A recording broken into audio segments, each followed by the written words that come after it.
It's The List and your boy with Jimmy Van and Sean Ross Sapp. With Jimmy and Sean, sell pills for your dong. Make a fantastic song. Make a fantastic song.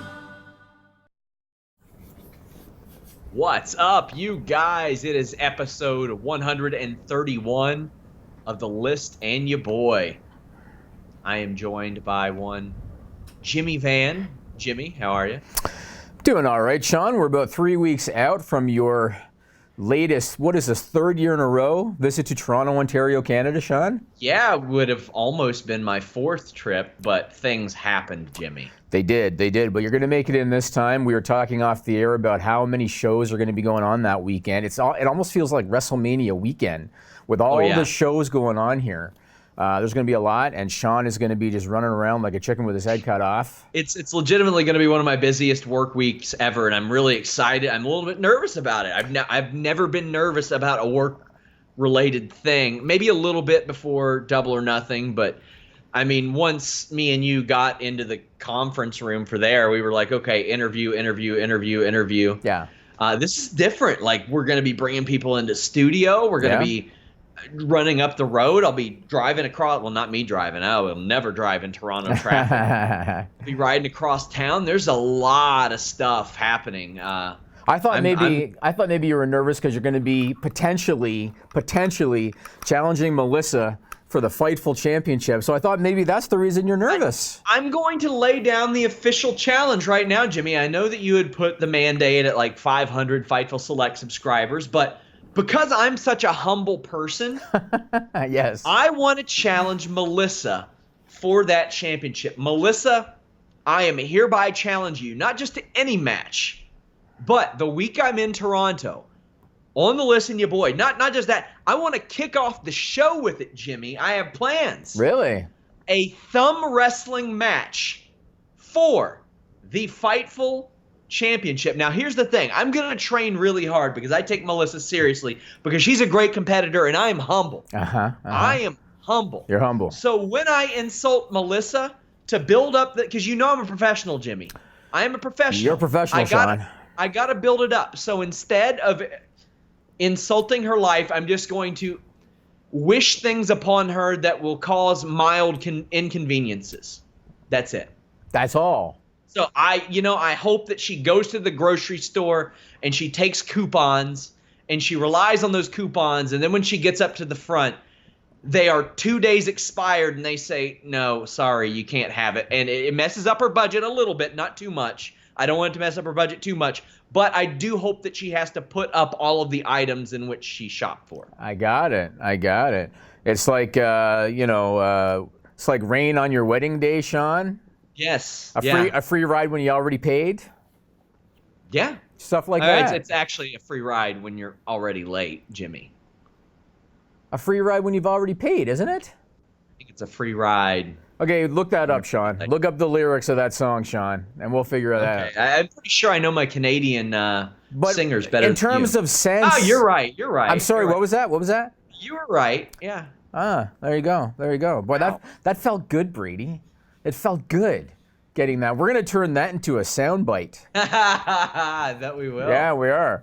All right, so last weekend was possibly the most jam-packed wrestling weekend in terms of television that I can recall. All kinds of shit. There was the Evolve show. I haven't seen that show yet. Were you able to check out the entire Evolve show? I was. Was it good? I liked it. It was different. It was different? A different show. Evolve, that they needed this. They needed that because they have not had a bit of buzz about them since the Flow Slam thing fell through. So good for them. Well, New Japan also continued on with the G1. Then AEW had Fight for the Fallen on Saturday, head-to-head with Evolve. There was Extreme Rules on Sunday. There was a UFC show with Uriah Faber showing a pretty damn good effort, I thought, in his comeback. And I'm not going to go into reviews of the show, Sean. They're already up on Fightful. You can see everything there you want to see. I just want to talk a few points about the shows. Okay. With Mr. Sean Ross Sapp. So I want to start with Extreme Rules. How many times, Sean, have we gone into a show with the lowest of expectations, and then we end up like very pleasantly surprised about it. And on the flip side, we've gone into shows with high expectations and they were crap. And Extreme Rules, we talked about last week how of all the shows going on last weekend, Extreme Rules was the one that we looked forward to the least. Yeah. And for me, it was the best show of the weekend. Oh, it was by a mile. It was the best show of the weekend. It was, and I thought that was very interesting. And I want to talk a few points. I mean, Shinsuke Nakamura, I love that they're pushing him again on television. He's a talent that I love. At the time of the match, I questioned the booking. I questioned, how come Finn Balor lost again? Well, now we know why, and we'll get into that later on. Undertaker looked the best he's looked in a long time. I think the full tank looks good on him, given where he's at this stage of his career, compared to the singlet that he would normally wear. I know that we need to people have a fashion segment on this show. Maybe we'll do that. I know a lot of people, when they saw that match, they thought, oh, this confirms Goldberg was shit in Saudi Arabia. And I'm not going to defend Goldberg, but I do want to just say that it was incredibly humid in Saudi Arabia, which did add to the match. But the Taker match was good. I thought Taker looked really good. Michael Cole always says this when The Undertaker's in the ring, Sean, drives me crazy. And this was a direct quote from Michael Cole. I can't remember when The Undertaker has looked that damn good. It's like, come on. Yeah. Also, I think it's hilarious. Who are you insulting? You know? I love that that's what confirmed that Goldberg was trash. I mean, hey, Shane McMahon is a better wrestler than Bill Goldberg. Is he a better pro wrestler? I don't know about that as far as personality and all that stuff goes. At this stage, yeah, I think he is. I think he probably is. Yeah. People can say a lot about Shane McMahon. Give me him in the ring over Vince McMahon at this stage 20 years ago. As a character, no, not a doubt. But as far as in-ring performance, yeah, sure. And that's why I give him a little more leeway. Undertaker looked great. He did. Here's the thing. Out of that, what I don't need is a 15-minute Undertaker singles match. I agree. I would love if Undertaker exclusively got involved in tag team matches, multiple person matches, things like that where he didn't have to run his gas tank nonstop, because that match kicked all kinds of ass. It was good. That was the perfect placement on that show, Jimmy. It was, and the crowd was really into it too. I also really liked Aleister Black and Cesaro. It took time for the crowd to get into it. And when they first booked the match, to me it was a bit of a downer that Cesaro was chosen, but now in hindsight, he was the perfect opponent for Aleister Black because of their striking styles. You know, you had Aleister with all the kicks, Cesaro with the variety of ways that he does European uppercuts. Made for a very interesting, kind of snug type of striking style match. And I really like that. I thought that the last man standing match, that was the old Braun Strowman. That was a Braun Strowman guys like to see, the guy that tore shit up. And so I thought that was a good match. Now, I will say one thing that bothered me about this show, and this is the same thing that I always complain about with the Young Bucks, or at least one of the things I was complaining about with the Young Bucks. It was the tag team matches, both the Undertaker tag and the main event tag with Rollins, Becky, Corbin, and Lacey. You have these four-person schmozzes go on for 2, 3, 4, 5 minutes at a time, and then they stop to make a tag. That shit drives me crazy. I hate the just complete abandonment of rules in tag team wrestling these days. It frustrates me to no end. Rules are important because they make things matter, and making things matter is important. And hey, you know what matters to us, Jimmy? What's that? FightfulSelect.com. I drop my Q&A.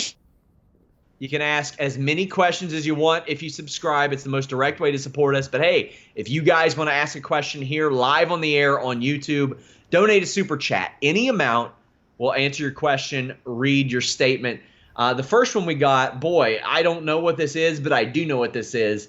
Somebody says, is Jimmy taking SRS to Sundowners this time? That sounds like a 3-star strip club if I've ever heard of one. It is the most popular joint in Niagara Falls, Ontario, Canada, from what I hear. Why would we go all the way to Niagara Falls and spend... Like, you just know everything's more expensive there, too. I have no comment as to why you choose to go there instead of going to one in Toronto. I have no comment. For sure.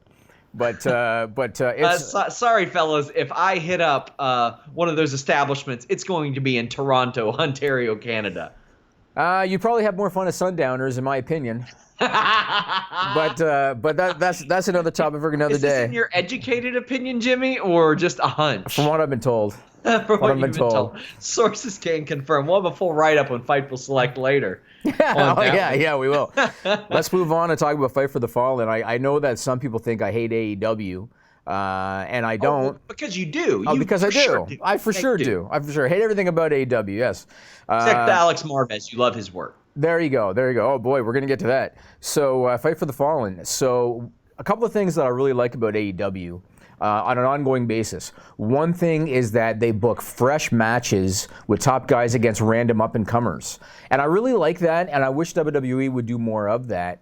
Like we've seen Cody and Darby Allin. We saw Hangman Page and Kip Sabian at Fight for the Fallen. I like it that they do stuff like that. And another thing about AEW, their tag division is really good. Really good. I know Dark Order gets shit on, and they deserve to get shit on. But in the ring. The ring. Yeah. Oh, my God. The smaller one. Stu Grayson. Yeah. Stu Grayson is amazing. Yeah, he is. But you know what I don't like about Stu Grayson? And I get it that it's, a gimmick or whatever. He walks around like he thinks he's Sid Vicious.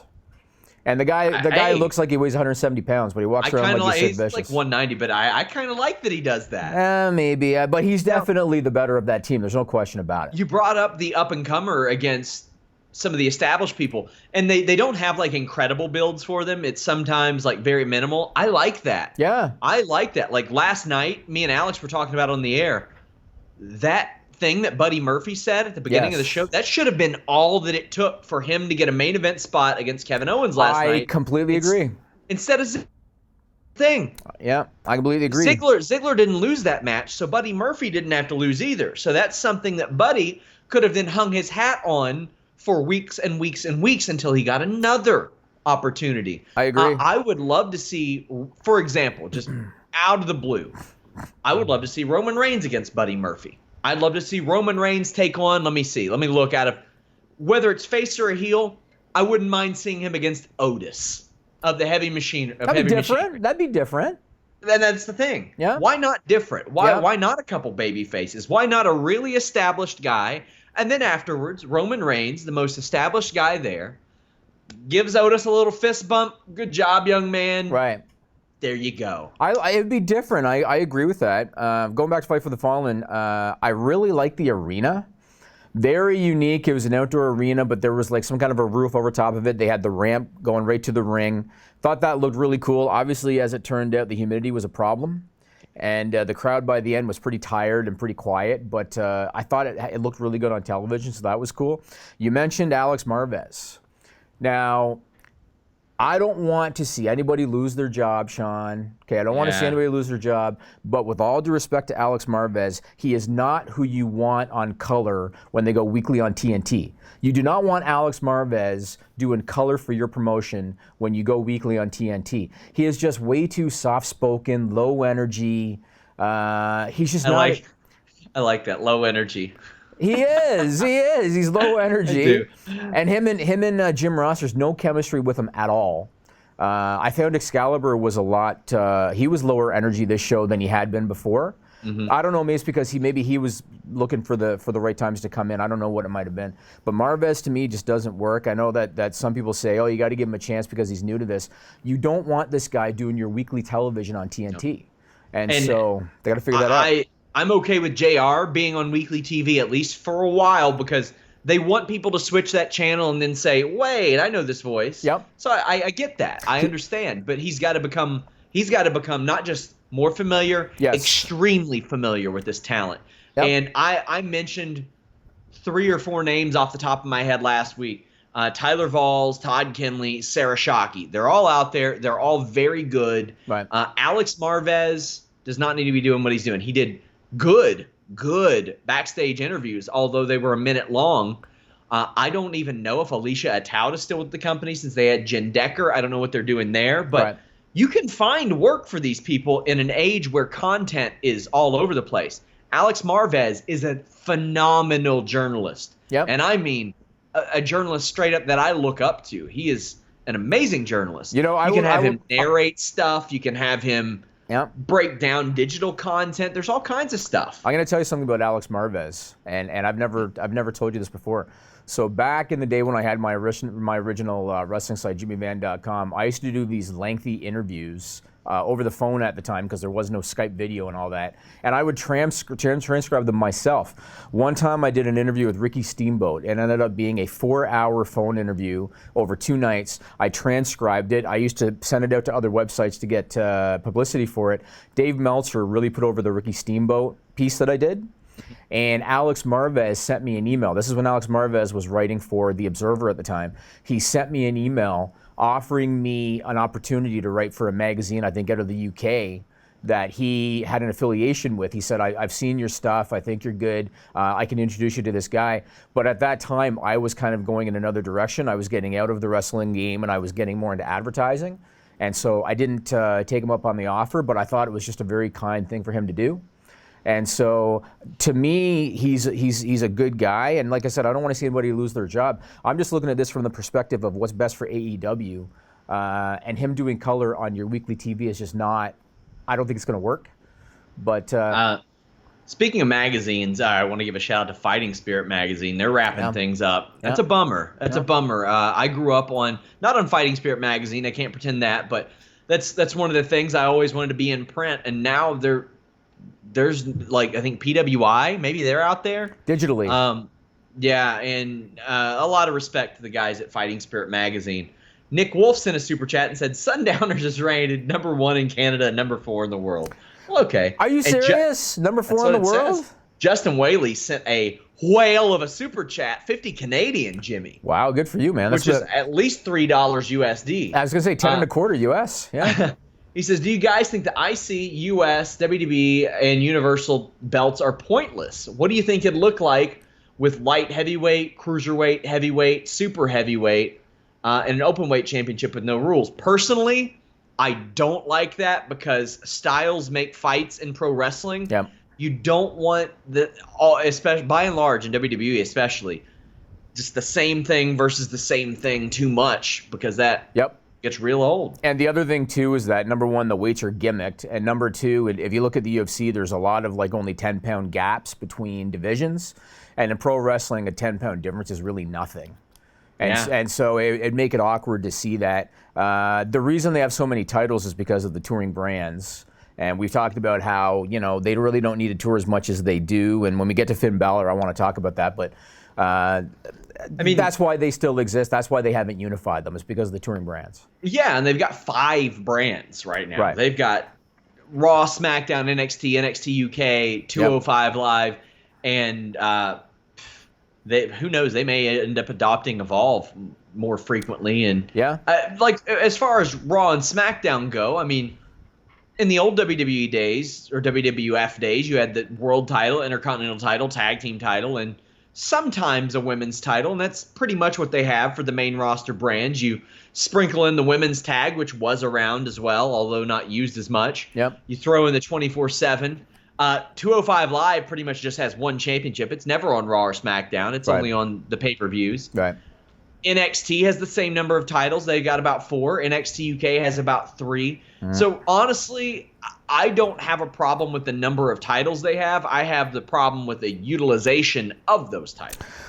Yep, for sure. Let's get back to Fight for the Fallen. A few more things I want to talk about. So you mentioned Jim Ross. He said one thing that really kind of made me cringe on Fight for the Fallen. He was talking about Darby Allin's coffin drop from Fyter Fest, when he did the drop from the top rope onto the apron, but he referred to it as, quote, that coffin thing he did. Ugh.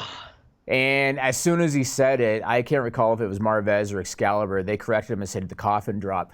And I thought to myself, you've got to know that stuff. Like you're not. The thing is, he's got to care. Yeah, it just felt like he didn't make any effort at all. Like how do you not? That was one of the biggest spots of Fyter Fest, Sean. Like, how do you not remember what that's called when you're doing play-by-play? That, to me, he's really got to work on. The 6-man tag that they did, the tag opener that they did, I really liked it because it spotlighted guys that they very clearly see something in. All 6 of those guys, MJF, Sammy Guevara, Shawn Spears, who he showed more star potential in that match, Sean, than his entire WWE run. in that one match. So Sean Spears was in there, Darby Allin, Jimmy Havoc, Joey Janela, and they're going to do Spears and Rhodes at All Out. They already announced that. All 6 of those guys, they clearly show something in. All 6 of those guys are unique in kind of different ways. So I really like that. Now I want to talk about Brandy Rhodes. What has long been one of my biggest gripes about Stephanie McMahon on WWE television? That she doesn't need to be there, for one, but that she puts herself in the middle of everything. And no, one of my biggest gripes has been that Stephanie McMahon will do babyface stuff in the ring, putting over, say, the Women's Revolution, putting over the Evolution pay-per-view, putting over whatever. She'll do the babyface, rah-rah, all the women on the stage, yay for us, or the charity stuff they do where Stephanie's in there smiling with the big check.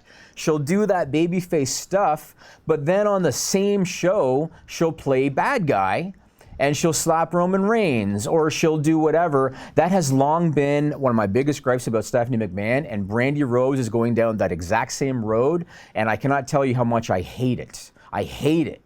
They had Brandy Rhodes she was in that video before her match with Ali, and Brandy Rhodes was a complete and total babyface, crying, talking about how she didn't know if she could do it in the ring and all of that. Then she went out and she played the bad guy in the match.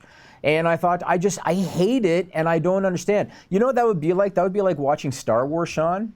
And that would be like the dude that played Kylo Ren. What the hell is his name? I forget. Adam Driver. That'd be like the wrong guy. I know. I actually had to write it down. But that would be like Adam Driver playing Kylo Ren. Then he pauses, looks in the camera, does a public service announcement as Adam Driver, and then goes right back into being Kylo Ren again. You don't do it on the same show. If you want to do your babyface stuff for the .com, if you want to do your babyface stuff for documentaries, do it. You cannot be the babyface and then 5 minutes be the heel on the same show. It's stupid. I hated it when Stephanie did it, and I hate it that Brandy's doing it, and I really wish they wouldn't.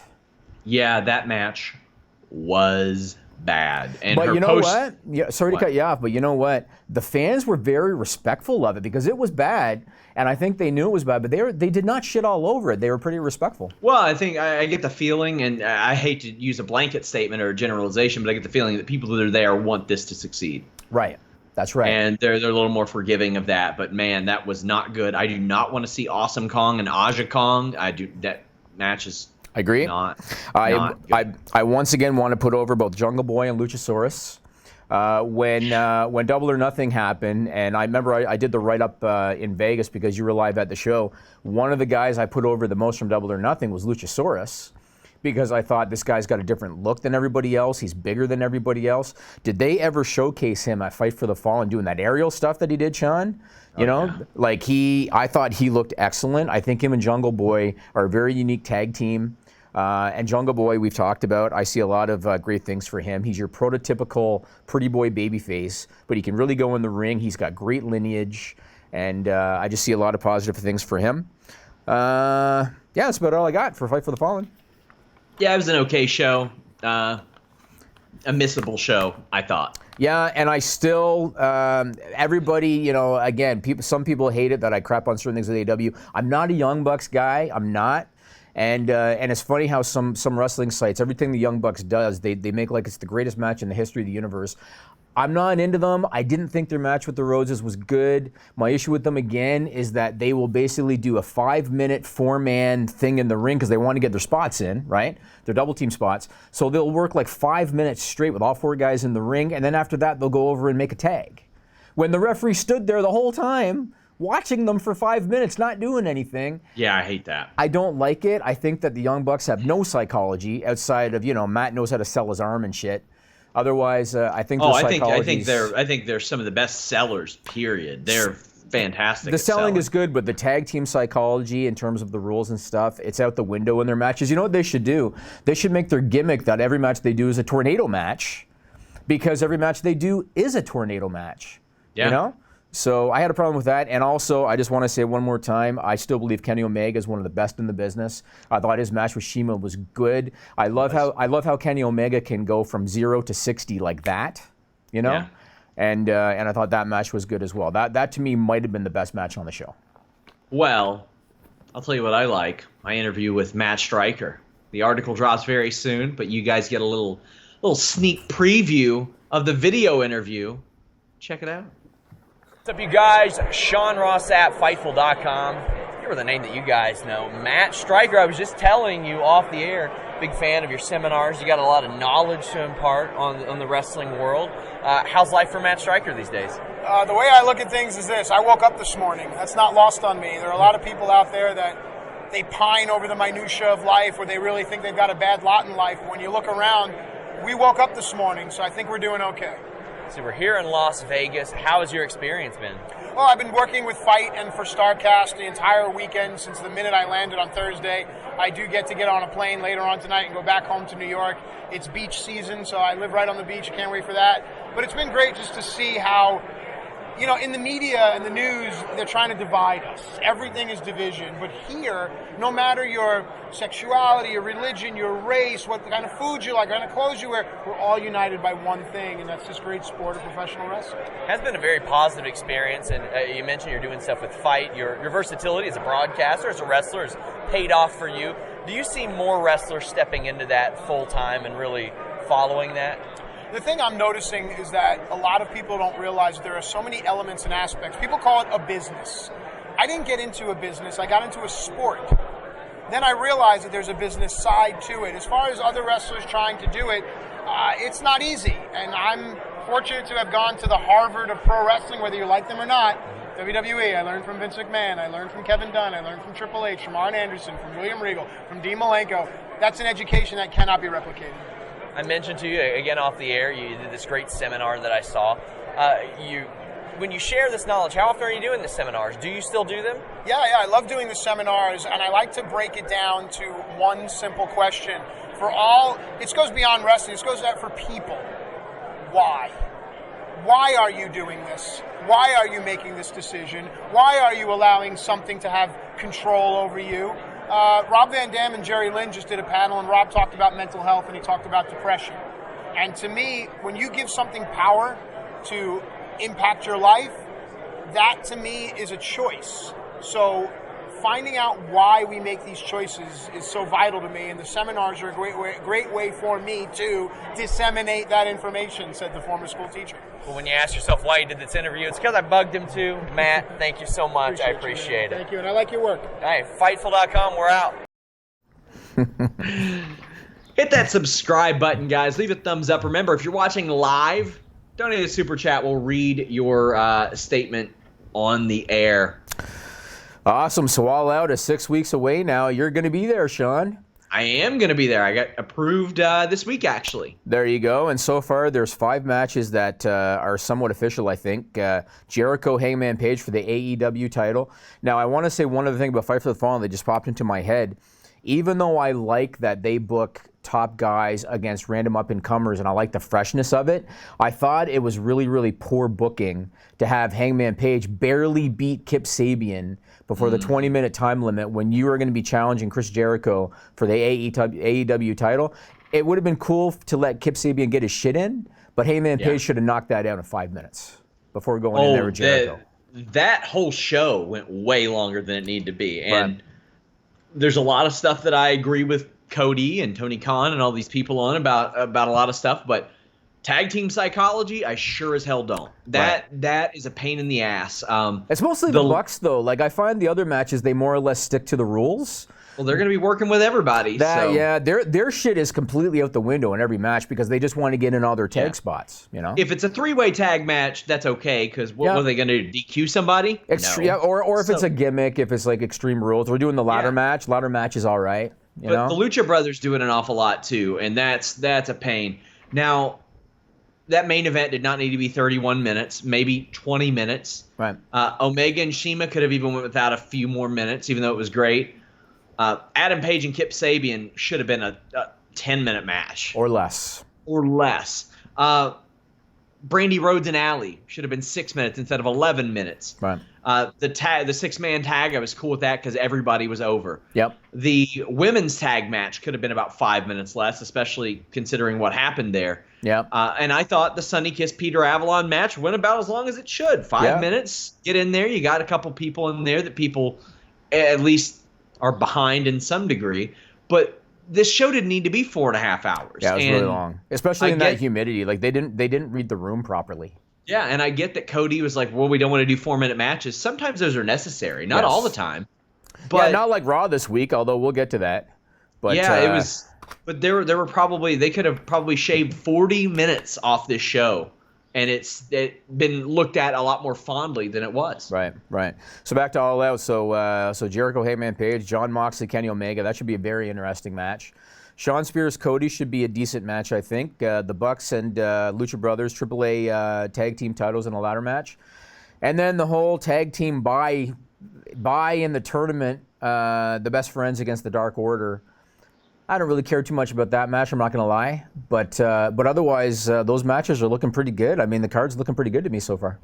Yeah, I'll like the Dark Order match a lot more if they lay off the shitty promos and all that stuff, because those are stupid, but I'm sure the match is going to be great. Evil Uno is like, Although the creepers are cool. That's different. The creeper thing like is, it. I like the throne aspect. The throne aspect I like, you know. I like almost all of it except for the promos that they show up on the Tron and all that stuff. I think those are really, really bad. I hate that the Young Bucks and Lucha Brothers keep fighting over the AAA World Tag Team Championship. I'm like, you all have your tag titles that are about to be decided. Let that be the focus. But not just that, but it's another reason, because I know they like working together and they do a lot of innovative double team spots. So that's another opportunity to do a 20-minute spot fest, which is what it's going to be. Yeah, the card looks real good right now. Like I look at Cody and Shawn Spears and I'm like, they're going to tell a story there. And they go way back, those guys. And all I needed to see was Shawn Spears tweet that 2-second clip of Cody saying he's a good hand, because I don't know if I had mentioned this. I said that to Shane Helms one time on the air, like about how Shelton Benjamin had been referred to as a good hand, and boy, was he mad. And you said it to me. You're like, well, he's probably been called a good hand so much in his career that he sees that as like, hey, I was a top fucking merch seller. Why am I a good hand? Right. Like, type of thing. And I get it. I saw that and I was like, I can tell you from firsthand experience, firsthand experience, that is a real thing. Cody needs to backhand him and say, there's a good hand, like one of those one-liners. So somebody posted on Twitter, basically what's old is new again in WWE. They posted 5 things going on in WWE right now and how those 5 things mirror what happened in WWE in October of 2017, so almost 2 years ago, including Brock Lesnar being Universal Champion, AJ Styles being the U.S. Champion, The New Day being the SmackDown Tag Champions, Kevin Owens and Shane McMahon being in a program, and Finn Balor and Bray Wyatt being in a program, right down to Bray having a different outfit, all of which is happening now. It's very, obviously they didn't plan it like that, but that's what's happening. Raw this week, I think I ask you again, do you know, or is it any way to find out, how much influence does Paul Heyman actually have? Because when I look at the quality of Raw again this week, it just seems like he's being overruled and everything by Vince McMahon. The show has not been good. So how much influence do you think Paul Heyman actually has, and how much is he being overruled by Vince McMahon? Well, I don't know how fully integrated he is at this point, even though, I mean, I'm sure his integration is a lot swifter than Eric Bischoff's, who literally hasn't started his job yet. Right. Today was his first day in Stamford. Today. Right. I think some other site reported tomorrow. No, it's today. He's there. He got to Stamford last night, filmed a podcast, and next week is like his first week of SmackDown work. And he's going to be in the office today, and I think maybe Monday next week. I don't know. But as far as Heyman, from what I'm told, is he's not going to war over little things right now. He's in this for the long haul, so he's picking his battles right now. Well, there was so much not to like on the show. I mean, they had another 2 out of 3 falls match. And you know what really gets annoying about those matches is because they're doing them intentionally to get in breaks, they're having guys get beaten like 2 minutes to moves like a flapjack, which just kills everybody. Like, it doesn't really get anybody over when they do that. So that was stupid. I agree. Waffles are way better than flapjacks anyway. There you go. You had Finn Balor, and this was very much like Cedric Alexander on Raw last week when he was under the mask. Finn Balor gets destroyed by Samoa Joe. He didn't get destroyed. It was a backslide or whatever, but he got pinned by Samoa Joe in 2 minutes, so he lost the match. But then he was able to send Samoa Joe packing. They play his music, so Finn Balor, just like Cedric Alexander last week, smiling, raising his hands in the air. Music plays after he just lost. The one positive, of course, was Bray Wyatt finally made his in-ring return, and I dig the look of Bray Wyatt, man. I dig it. I hope he keeps the mask on. I was watching it with my wife, and my wife looks at me. She goes, "You want one of those masks, don't you?" My wife even commented on it. She was like, "I saw Bray's new mask, and it's scary as hell." I like it. It's different. I'm interested in it. And his whole outfit, like he was wearing black and red striped pants. And I think he was wearing a jacket with tails, wasn't he? I think he was. Yeah. I like it. I know it's a bit of a Joker-esque kind of look, but I liked it. Mike Kanellis, I don't know where they're going. I don't know what the plan is for Mike Kanellis. So I see people in the chat that are like, "Oh, he signs a new contract and he's buried," and I'm thinking, what are y'all talking about? Like, he was not on TV. That's right. He not being on TV is buried. Him being put on 205 Live, having a nice run. Then, after he signs his contract, are they embarrassing him? Well, they're embarrassing his character. They're embarrassing Mike Kanellis. They're not embarrassing Mike Bennett. Right. Because I don't think Mike Bennett is going to do it, especially after he asked for his release 7-8 months ago, unless he wants to. Not only that, Jimmy, I look over at 205 Live and I'm like, okay, this is one of the better storylines I see right now is Mike Kanellis and Drake Maverick. And I know that you don't watch 205 Live, but they've gone back and forth on social media to the point where Drake Maverick, he's like, "You bitch more than anybody in wrestling, yada yada," and they're going back and forth. And Mike Kanellis criticizes him for storylines that are happening on Raw and SmackDown, saying you care more about the 24/7 title than you do this, and he's picking this fight with him. Right. They're arguing over who is more of a man, and it's kind of funny because one of them literally can't get laid by his wife, and the other one's wife is implying that she gets laid by the wrestlers. Becky Lynch. Right, yes. right. So, I mean, but they're going at it, and Drake Maverick attacks him, and I'm like, whoa, just not everybody's Roman Reigns. Not everybody's the main event player. You've got some utility players there. You've got a shortstop. You've got a second baseman. You got a third baseman. Everybody can hit cleanup. Somebody's got to bat at 7th and 8th in the lineup here, and Mike Kanellis is not only batting 6th or 7th or 8th in the lineup right now, but he's knocking it out of the park in that role. And Drake Maverick is too.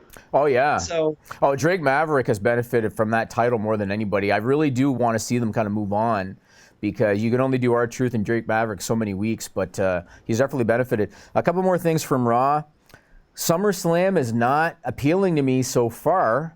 You had Natalya win a 26-minute, I think it was, fatal four-way women's match to challenge Becky Lynch. I understand that they don't really have any girls on the Raw brand right now that could make a marquee matchup for Becky Lynch. But you know what, Sean? They do this cross-promotional stuff all the time. They had Alexa Bliss challenge for the SmackDown Women's title. They could have just taken a girl from SmackDown, thrown her in a program with Becky Lynch, and then maybe after SummerSlam you get rid of the wild card. I don't know, but or they could have spent the last few weeks preparing for this and getting somebody over.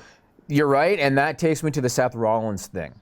I have zero interest in seeing Seth Rollins, Brock Lesnar again. I have zero interest. And when I was watching that Battle Royal, and this just plays into what you just said, if they had have planned it out, they could have done Brock Lesnar, Bobby Lashley. They could have put over their respective backgrounds in MMA. They could have gotten some footage from Bellator and showed Bobby Lashley grounding and pounding guys out. That could have been an interesting, fresh, marquee matchup in WWE, but because they book things by the seat of their pants all the time, they buried Bobby Lashley with Braun Strowman. You could watch that Battle Royal on Monday, Sean, and you could pretty much decipher from the very beginning who was going to win, because most of the guys in it had lost either on Sunday or they had lost within the last 1 or 2 weeks against other people. It was pretty clear it was going to come down to Seth, maybe Randy Orton, and that was about it. Maybe Braun Strowman. Those three guys and probably nobody else. And so I don't want to see Seth Rollins and Brock Lesnar. I don't want to see Becky Lynch and Natalya. And that's where we're at. And then what the hell was with the Miz Dolph Ziggler thing? What was that? What was the point? Oh, God, I don't know. But Dave Meltzer says it's not slated for SummerSlam. Thank God. But they did a 3-minute talk segment in the ring, Sean? And the thing is, they had a really great feud a couple years ago that nobody expected to be good, but that was when The Miz was literally the hottest in his career. He was hottest as Intercontinental Champion than when he was a WrestleMania main eventer at that point. Right. And they had a great match, but there's nothing there. If they team up, that interests me. A couple guys with very similar, at least cultural backgrounds. Right. And that was Dolph Ziggler trying to relate to him a little bit. So that's what I'm hoping happens because, hey, you give me them against the Usos or the Revival or a team like that, I'll probably be into it. It'd be something different, yeah. I also didn't like how on SmackDown, Bayley offered Ember Moon a shot at the title at SummerSlam, kind of like how you offer someone a stick of gum.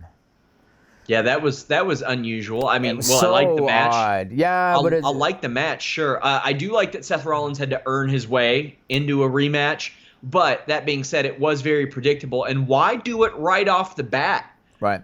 Hey, if you're building up to SummerSlam, and we know, Jimmy, we know they're going to have placeholder horse shit. So why not make a lot of your matches on Monday and Tuesday matter? Why not do qualifying matches for the Battle Royal? Right. Make somebody earn their way into the Battle Royal. Then one night after losing the title, back in the title picture, he's got to earn his way back in. Then he's got to earn his way in through a Battle Royal too. Just give me a reason to care about more matches instead of just hot-shotting everything. Yeah, I agree. I mean, it was hard to take the Battle Royal seriously when you've got Sami Zayn in there, who is, really never won a singles match on television. Cesaro, who, just lost to Aleister Black. I mean, it was hard to take it seriously anyway, but that's what we got coming for SummerSlam. All right, Brady, let's go to Stupid People. Stupid people is what this segment's called. You might wonder why we do it. It's not about wrestling at all.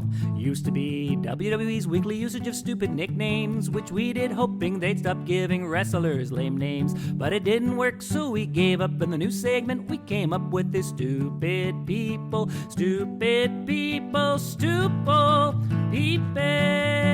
Duh. I was telling Sean before, this was one of those weeks where I had so many stories to choose from.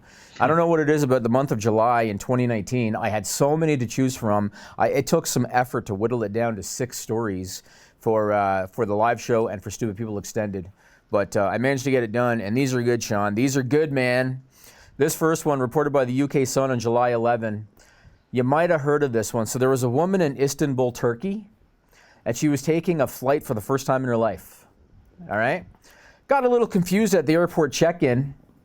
What do you think happened? Her dick fell off. She walked up onto the luggage conveyor thinking that was the path to the plane. We got a video. Put the video up, Brady.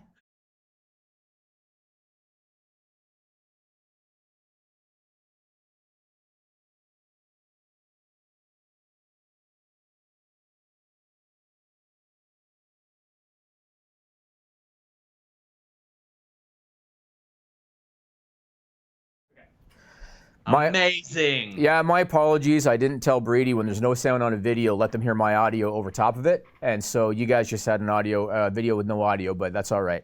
So I don't know how, even though she had never flown before, I don't know how you survey the area and not realize that that's not what you do. Even though she'd never flown before, that's what she did. So good for her. This next one, this was posted on the Facebook page, Sean, for a wildlife hospital in the UK called Tiggy Winkles Wildlife Hospital on July 1st. And you're going to like this, man. So there were some good Samaritans, and they saw what they believed to be a big exotic bird stranded on the highway.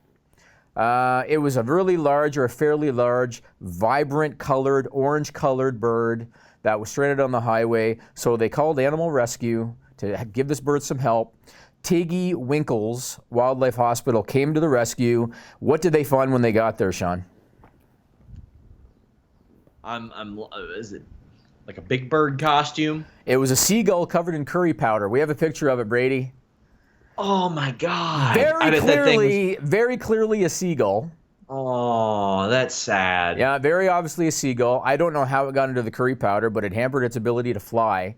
But it was burning up so bad. Well, they cleaned it up and it was all right. They cleaned it up and it was fine. And Is this stupid people or stupid birds? What the hell?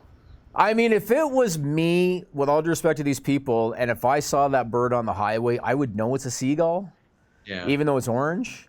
But it was what it was. I don't know. This last one, this was sent in. This is for the SRS file, and it was sent in by Joe Provost. It was reported by the Detroit Free Press on July 15th. So a neighborhood association in Macomb Township, Michigan, they're on the lookout for someone suspected of mischief, Sean. Mischief. Oh? What did they do? Mischief. Where? Okay. I need a setting. Where was it again? It's in Macomb Township, Michigan.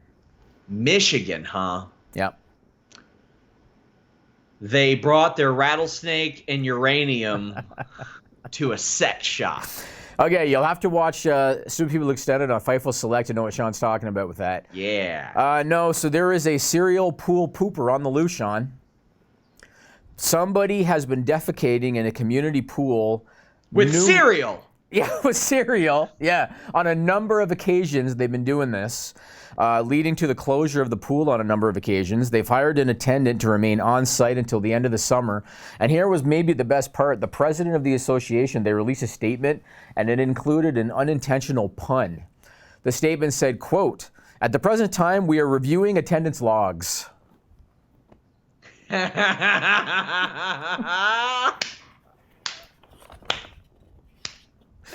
I love it. Yeah. I love it. So they're trying to find that person, and I guess we'll see what happens. Rob Wilkins, thank you for the super chat. He says, he's a legend, but you think JR has lost interest. He should know the moves. Also, FYI, Bischoff was in a commercial for Raw on next Monday. Yeah, I know he was, the Raw reunion gimmick. But, yeah, then the thing is, Jim Ross has said, oh, well, after my contract, I hope I get renewed. Well, you need to renew your interest. Yeah, I mean, he's obviously, you know, he's been in business for, what, 30 years, maybe 40 years in the wrestling business. Obviously, the passion is not what it was. And with all due respect to him, you can kind of tell when he watches the matches that he doesn't think highly of certain guys. Like, you can tell.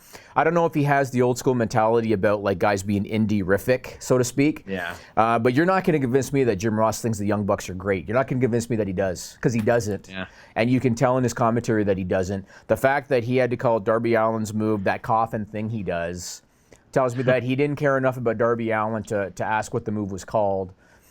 I don't know, man. Maybe he's not overly impressed with the product and he's just really happy to have the opportunity. I don't know. He's been in the business a long time, so who knows what his motivation is. I want to talk about this Bayley FS1 thing. And boy, did this ever take a wrong turn quickly for Miss Kristine Leahy. So Bayley was on a show called Fair Game with Kristine Leahy. I'm sure everybody's heard about it by now. She was asked what fans would be surprised to know about life on the road for a WWE superstar. And Bayley went on about how, long drives and potentially running out of gas and driving through sketchy areas sometimes. And Kristine Leahy, and you got to understand, she primarily interviews like pro athletes from major pro sports. So she was shocked to know that wrestlers don't have drivers. Really shocked. And Bayley, to her credit, tried to cover and say, well, there's 30 people on a show. You're not going to have 30 drivers, which is fair. And then Kristine Leahy said, do you want me to negotiate your new CBA? Then she paused and said, do you have a CBA? And Bayley goes, no. And then she tried her best to cover, oh, they take care of us and whatever. FS1 posted that clip on their Twitter, as they usually do. They usually post clips from that show.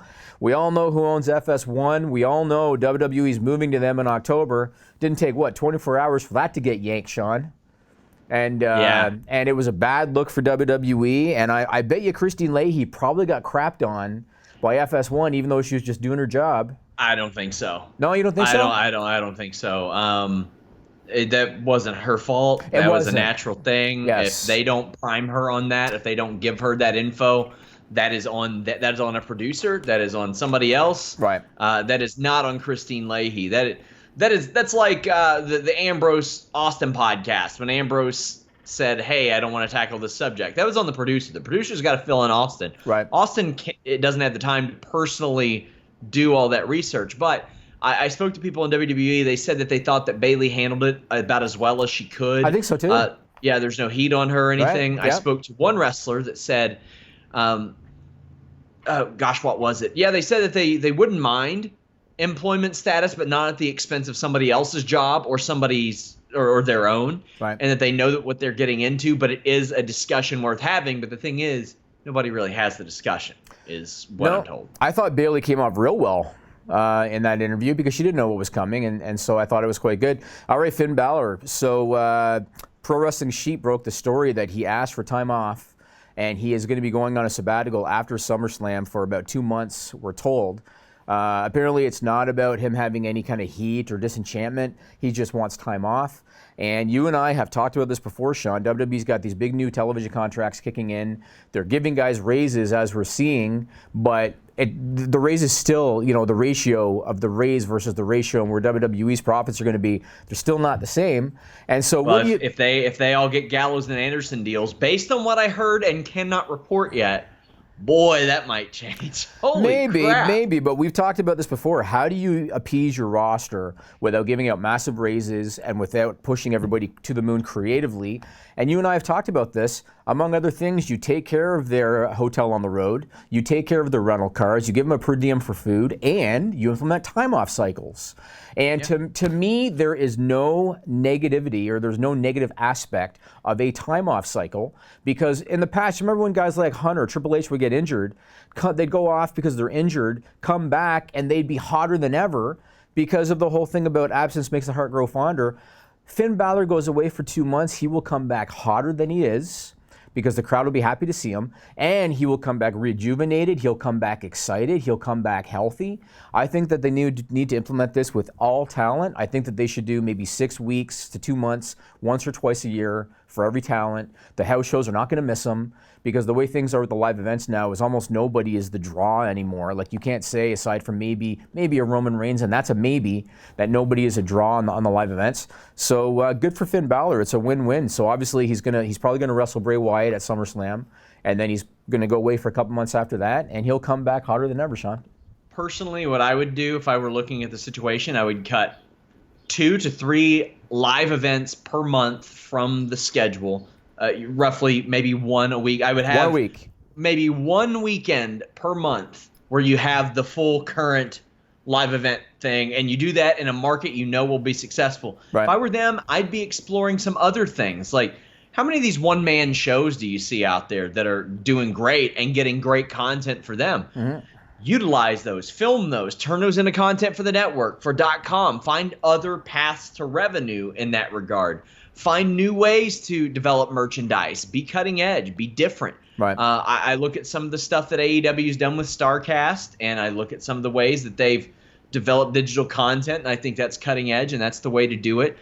Something that a lot of people are like, "Wow, can't believe Mike Kanellis and the Revival are getting $500,000." Well, I took a look at some of the contracts from WCW, and like when you compare what Disco Inferno was making in 2000, that average like for inflation is about $438,000 today. I think it's pretty much on par. I mean, Laney Poffo got paid 6 figures to sit at home.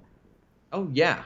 Yeah. I mean, WCW is not the proper benchmark because their talent expense was an albatross around their neck. But some of them, yeah. I mean, like the Barbarian was making $196,000, and that's roughly $400,000 these days, and he was used a bit. He was on the undercard and used that was during a prime year. He was making like $163, something like that. So I think there are ways that now that WWE can recoup money that WCW didn't know. They didn't have as many ways to do it back then, and now WWE can maximize their potential earnings off of someone a lot differently. Ring of Honor, what have you heard about Honor Club subscribership? I haven't really asked lately, but I did see that they're live streaming their television tapings now, which I think is a brilliant move. Yep, so starting this Saturday, so we're doing this on July 17th, starting this Saturday with the TV tapings in New York called Manhattan Mayhem. They're going to be live streaming their tapings on Honor Club. And in the past, they would show up weeks later on Honor Club. So this is going to be a big change. When I heard about that, the immediate feeling I had was their Honor Club numbers are probably falling off. I bet due to the popularity of the company kind of dropping off. And so I questioned, because you got to understand for Ring of Honor that is on a bit of a budget, even though they've got good ownership, they're still on a bit of a budget. Live streaming is more costly for them than just throwing something on there 3 weeks later. I think they're doing it out of necessity because I think numbers are probably dropping off. So good for them that they're doing that. One other thing about Ring of Honor, what do you think of this? So the weekend that you're here, not like there's not going to be enough for you to do. Yeah. We know that Ring of Honor is doing their summer supercard. It's going to be the night that we're at the Jays game. So you can't go to it, but they announced that the winner of Jay Lethal versus Matt Taven, which is happening Saturday at their tapings, that winner is going to face Alex Shelley for the Ring of Honor title at Summer Supercard. I thought he retired a year ago, Sean. He did. He's back. That's all there is to it? The thing is, he didn't retire. He kind of said, taking time off. Yeah. Okay, well, whatever. Well, I'm hoping I can get some Ring of Honor people, too. I got to hit up their PR guy and try to make that work, because I would love to. With my luck, they'll give me somebody from, like, Cincinnati that I could get anyway. But, hey, guys, if you all see people that are booked in the Toronto area, hit them up on Twitter and say, I want Fightful to interview you, and that goes a long way. If these companies and these wrestlers see that the demand is there, usually they'll follow up and get with us, and we'll have some good stuff for you guys. Today, July 17, The Rock was at the Performance Center in Orlando. Any reason for that, or was he just there to work out? I just heard like an hour before we got on the air. Haven't heard back. I know his daughter is there fairly often doing drills and stuff. Don't know if that's something to do with it, but I'm pretty sure that he's going there to steal Stokely Hathaway's CD player. Oh, don't you mean Courtney Moore? Oh God. Yeah. Now I asked somebody in NXT, like, okay, some of these names, they make sense and all that stuff, but goddamn, Stokely Hathaway is the perfect heel manager name. It is good. Right? Yeah, I mean they want to own the IP, but it is what it is. The only thing I will say about The Rock, and this is pure speculation, this is just me kind of spitballing. So Raw Reunion is in Tampa next Monday, and obviously Tampa is a stone's throw away, sort of, from Orlando. I'm not suggesting Rock's going to be at Raw Reunion, and to be honest with you, he doesn't need to be at Raw Reunion, because they've already announced like Austin and Hogan and Flair and Shawn Michaels and Booker T and Christian and even like Sergeant Slaughter and all these other guys. But Tampa and Orlando are pretty close, so I don't know.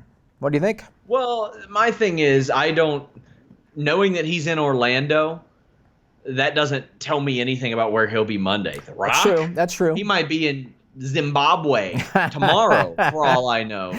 Because he's going to the premiere of Hobbs and whatever the hell it's called. Hobbs and Shaw. There you go, in Zimbabwe. I mean, I guess it's possible. What do you think? What do you think of the fact that Raw Reunion was reportedly the idea of USA Network as a ratings ploy? Yeah, sure. But here's the thing. Somebody's saying it was USA Network's idea, then another person said it was supposed to be the first SmackDown's idea. That is a contradiction to me. I don't know who reported that. I just know that those are the two things that have been reported. So if it's a USA Network idea, then I don't know why it would have been the plan for the first Fox SmackDown. Yeah, no, those are two different things. So SmackDown's is going to be a 20th anniversary show, and it's going to be, I think, the second week of October. And then this one, there is no reason for it. It's not because they hit a certain episode or a certain year. It's just a blatant ratings ploy is all it is. Well, I mean, they pitched a lot of stuff. I mean, at one point, before apparently Eminem's people got upset that it was out there, him being on an episode of SmackDown was pitched as a ratings ploy. And they had pitched presenting him with like some sort of gimmick belt or something like that. And then his people found out and blew me off for a phone call after that. But it's hard for me to tell, like, what it's still August, September, 2.5 months away. Yes. I don't expect WWE to have any goddamn clue what they're doing in 2.5 months. They don't know what they're doing next week, Sean. Yeah. Literally. Yeah. They got a new guy coming in to run the show. Yeah, they don't know next what they're week. doing. No, and then one last thing before we go. Congratulations, Braun Strowman. He posted on Instagram that he has signed 4 more years with WWE. So Yeah, good for him. Good for you, man. for him. They're actually starting to utilize him better again. So we'll see what happens with that, you know? Yeah, I like it. Almost as much as I like you guys leaving thumbs up on this video, subscribing on YouTube. We are on podcast platforms everywhere. So if you don't listen to us on iTunes, still scoot on over there. Leave us a nice review. What happens is we put our shows up on YouTube. We put them on multiple platforms. A lot of people put them on one. That way everybody will flock to that one. It'll drive up their ratings. It will drive up their listener viewership and make them more visible. So because so many of our viewers come from different platforms, download, YouTube, and all that stuff, it's harder for us to crack some of those charts on iTunes. So every time you all leave a review, it helps a whole lot. It helps people find us. It helps iTunes say, oh, wow, people like this show. So if you all don't mind doing that, I would appreciate it. Also, subscribe to our MMA channel at Fightful or at youtube.com/Fightful MMA Boxing. That's where our MMA podcast is. No post show this Saturday. We will be reviewing UFC San Antonio. Next Tuesday. Why would UFC even go to San Antonio, Jimmy? I don't know what to tell you. They're doing Edmonton, too, pretty soon. Yeah, it's not so bad. It's okay. Don't you I've like been there the a couple Oilers? times. I do, and that's why I've been to Edmonton, and that's why I can say, it's okay. Man. Yeah. Well, anything else you got? Nope, that's about it, man. I'm going to head out here and eat some shit today, like I told Sean off the air I have to do. And that's all I got for you. Is it literal shit? No. I just have to eat some shit today. That's all. I was going to say, I mean, it might as well be Toronto iced tea. I'm not looking forward to that situation. I come into Toronto and you're like, what do you mean do they have tea here? You order tea at 3 different places in Toronto, you're going to get 3 vastly different things. I think you're looking for sweet tea, right? Sweet tea, but here's the thing. Then they'll bring you out a cup on a plate of piping hot tea with a thing of sugar to pour into it yourself. Yeah, I mean, that's why you have to ask for iced tea. Iced sweet tea. Iced then sweet they tea, bring right. you out some tea that has been filtered through the mud. You know what? I didn't know that Toronto's culinary abilities could not surpass those of Ewing, Kentucky, but I'm glad that you let me know. Ewing's got some nice stuff here. Yeah, I mean, if you want to get some microwave lasagna or some Come to my house. Come to my house. week-old bread, I mean, like go to the corner store. Week-old bread. I don't eat bread, Jimmy. You don't eat bread? I try not to. No. Oh, okay. Well, guys, subscribe to Fightful Select. Visit the site. You know, we do cool stuff here and there, Jimmy. On occasion. On occasion. Until next time, we're out. Subscribe to Fightful on YouTube for the latest exclusive podcasts, interviews, and news across boxing, MMA, and pro wrestling.